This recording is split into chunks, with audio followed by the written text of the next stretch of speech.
of struggling with my marriage, kind of your typical, I'm struggling to feel loved. He doesn't feel respected, kind of stuff. And so my question is, can I ask you a question at the very beginning? Sure. I've always wanted to do this. Sure. And I'm going to ask this in a really in a rude way. Okay, go ahead. Are you lovable? I think so. I like myself. Okay. I've worked pretty hard to be someone I like. Is he respectable? That's why I'm struggling. Ta-da! All right, so why is he not respectable? You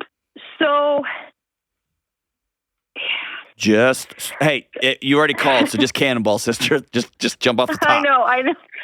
Well, so he's to be fair, he struggles with depression and anxiety and some emotional disorders. Does he do the hard work to go work on those things? Not. He says he's working on them, but not I don't see that hard work that I would expect. Okay. I'm trying to get him to go see somebody for therapy and work on some of this stuff. But it's hard to get somebody to go to therapy who doesn't want to go. Yeah, it doesn't work that way. Yeah, unfortunately. Yeah. So give me some examples of let's take the diagnostics and put them aside. Has he been clinically diagnosed before? Yes, he is clinically diagnosed. Okay. And he just doesn't want to do any of the work to head into the light? Well, I don't know. That's what's so confusing sometimes is he says he does. Behavior's a language. What's he doing? I know you say that all the time. But he also has ADHD. I do too. It doesn't matter. I see a lot. I do a lot of work. Doesn't matter. That's part of the struggle. Sorry. I struggle with clinical anxiety. I struggle with clinical OCD, and I'm not better than anybody, but I do at least value myself and my family enough to do the work. Yeah, and that's kind of my struggle. Is I know it's hard for you to focus. It's hard for you to remember, but these things need done, and then he'll just forget. That's a really big thing is he's always forgetting about everything. And so I feel the weight of the world on my shoulders for the kids and the house, the responsibilities and all that. And so trying to get him to help me is a Herculean task. And when someone struggles mightily with ADHD, we don't do a very good job of talking about the other side of that coin. What is the one or two things that he lasers in on and can focus in an unfathomable way? Yeah, he does do that. So he hyper focuses on woodworking or gardening. Okay. So for some reason, woodworking and gardening have become priority over wife, house, kids. 100%. And so it's not a matter, I don't want everything to get rolled off and blamed on diagnostics. It wasn't until my wife told me, I feel less loved when you are late all the time, that I finally got it. Okay. Right? I have said things like that. No, I know you have. I want you to point out, it's not the diagnostic that's the problem here. Fair. That diagnostic is just the way a body responds to chaos. It's the way a body responds to stress. So underneath all of that, I have to do the things to have a less chaotic and less stressful life. Those are choices I make, and they're hard. Yeah. But you're worth that. Your kids are worth that. And that's why I'm having such a hard time is I want to improve my marriage. I don't want him to feel like I don't respect him. And so I'm how do I show him respect when I'm struggling to find things that are respect worthy? You can't. You can't make the sky purple. It's just blue. And marriage, unfortunately, has to be built with two people. And he is looking at you saying, I'm not interested in building something new. I'm interested in my tomatoes. And my peppers. You've been working a long time on this, haven't you? Yeah, it's yeah, really long. What is your or what moment? Sorry, what do you mean? Can you explain a little more? Yeah. Like you have to change or what? Here's a good example in my house. It doesn't have to be divorce. One morning I wandered out to go to church and I was like 15 minutes late. My wife was gone. She drove herself. And I was pretty embarrassed. But her or what moment was, I'm not going to be late anymore because when I walk into an auditorium of people, I feel like everybody's looking at me. I feel uncomfortable. And I've told you that I feel less than when we show up places late. So I'm just going to go. Not going to bother you about it. I'm going to make peace with my reality. I'm going to choose reality in my life. I'm choosing reality as my husband would rather get a workout in and sit there and eat breakfast and read his phone and read a book and whatever else. More than make sure that his wife feels safe. She drove herself. And then I had a choice to make. That's kind of where like I'm at, and I have voiced that to him where I'm like, here's what I need.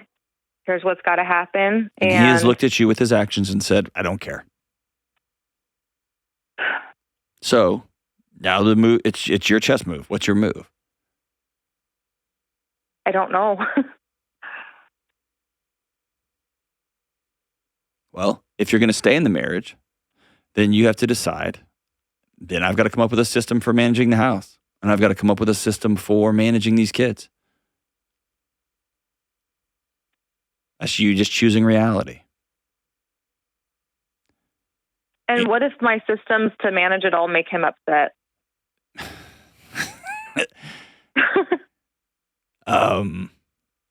Then he gets to make a grown-up choice. You can participate or you're welcome to leave. Okay, fair.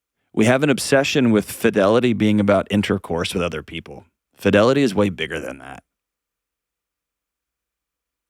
Fidelity is like you can cheat on your spouse with work or the golf course or with alcohol or with fishing. I mean, you can cheat on your spouse with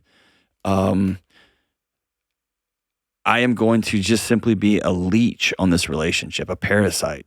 It will be all about me. And when anything in my little ecosystem gets disrupted, I'm going to cause a scene. That's not being a person of fidelity.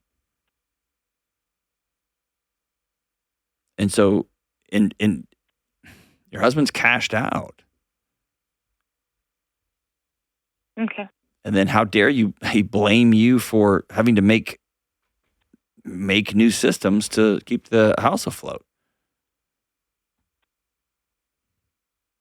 And for whatever it's worth, I'll remember till the day I die, a conversation in my backyard with my wife in Central Texas when I said, I feel like you have built an entire life that doesn't include me.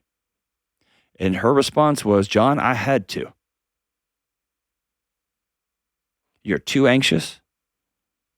You're not doing anything about it. Everything is chaotic. Everything is spun up. You don't sleep. You wander around the neighborhood. You wander around the house. And she was right. And that started a slow, painful journey back into why is my body responding like this?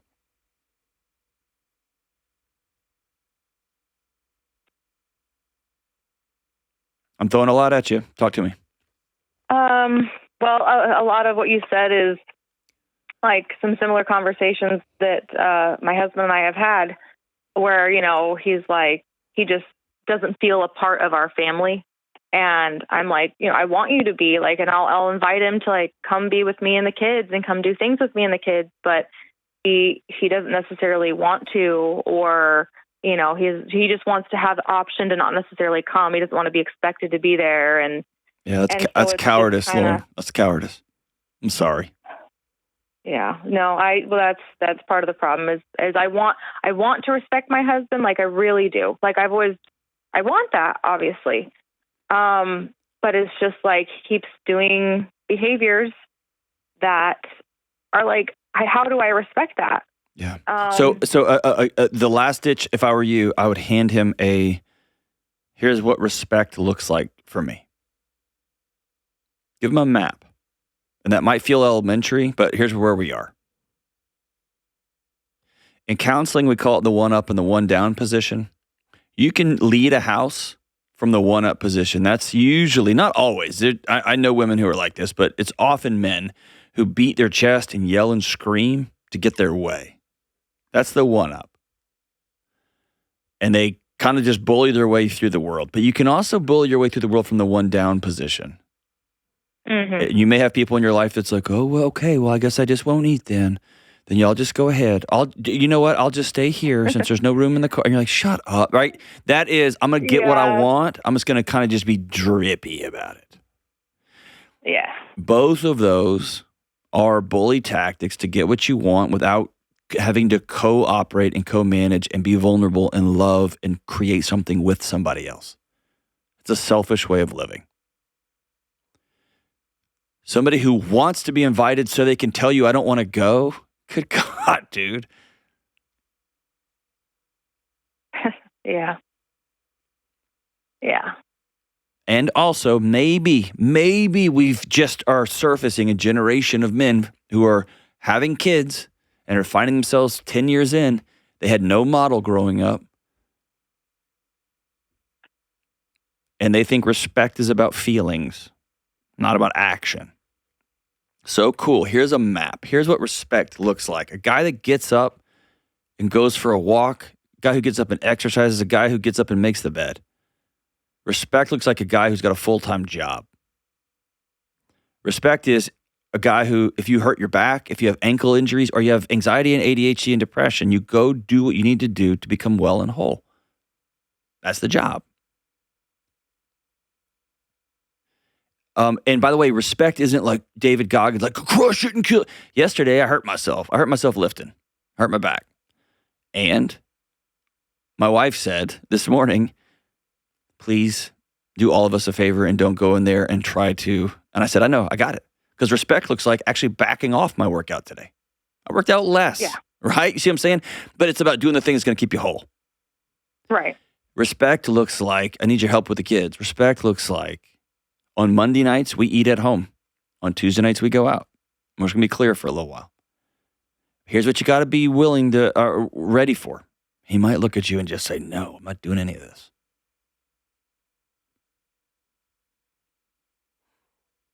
Yeah. And it'll probably make him feel really bad to do that. But I think that's a good idea. I think his whole life is being led around the nose by his feelings. Yeah. And his feelings aren't telling him the truth, and his little feelings are about to cost him everything. He can say what he wants, but he's got to act. And by the way, that applies to you too. You can sit there and have conversation after conversation about I'm not going to and I'm not going to, but your behavior is a language too, and what you keep telling him is, yeah, actually I am. I'm gonna talk a big game, but I'm not gonna actually do anything different. And your behavior is a language too. And by the way, in all of this, and I know you know this, I don't want to kick you while you're down, but your kids are just absorbing. That's what men look like. That's what husbands look like. This is what marriage looks like. Ugh. And they deserve a different picture also.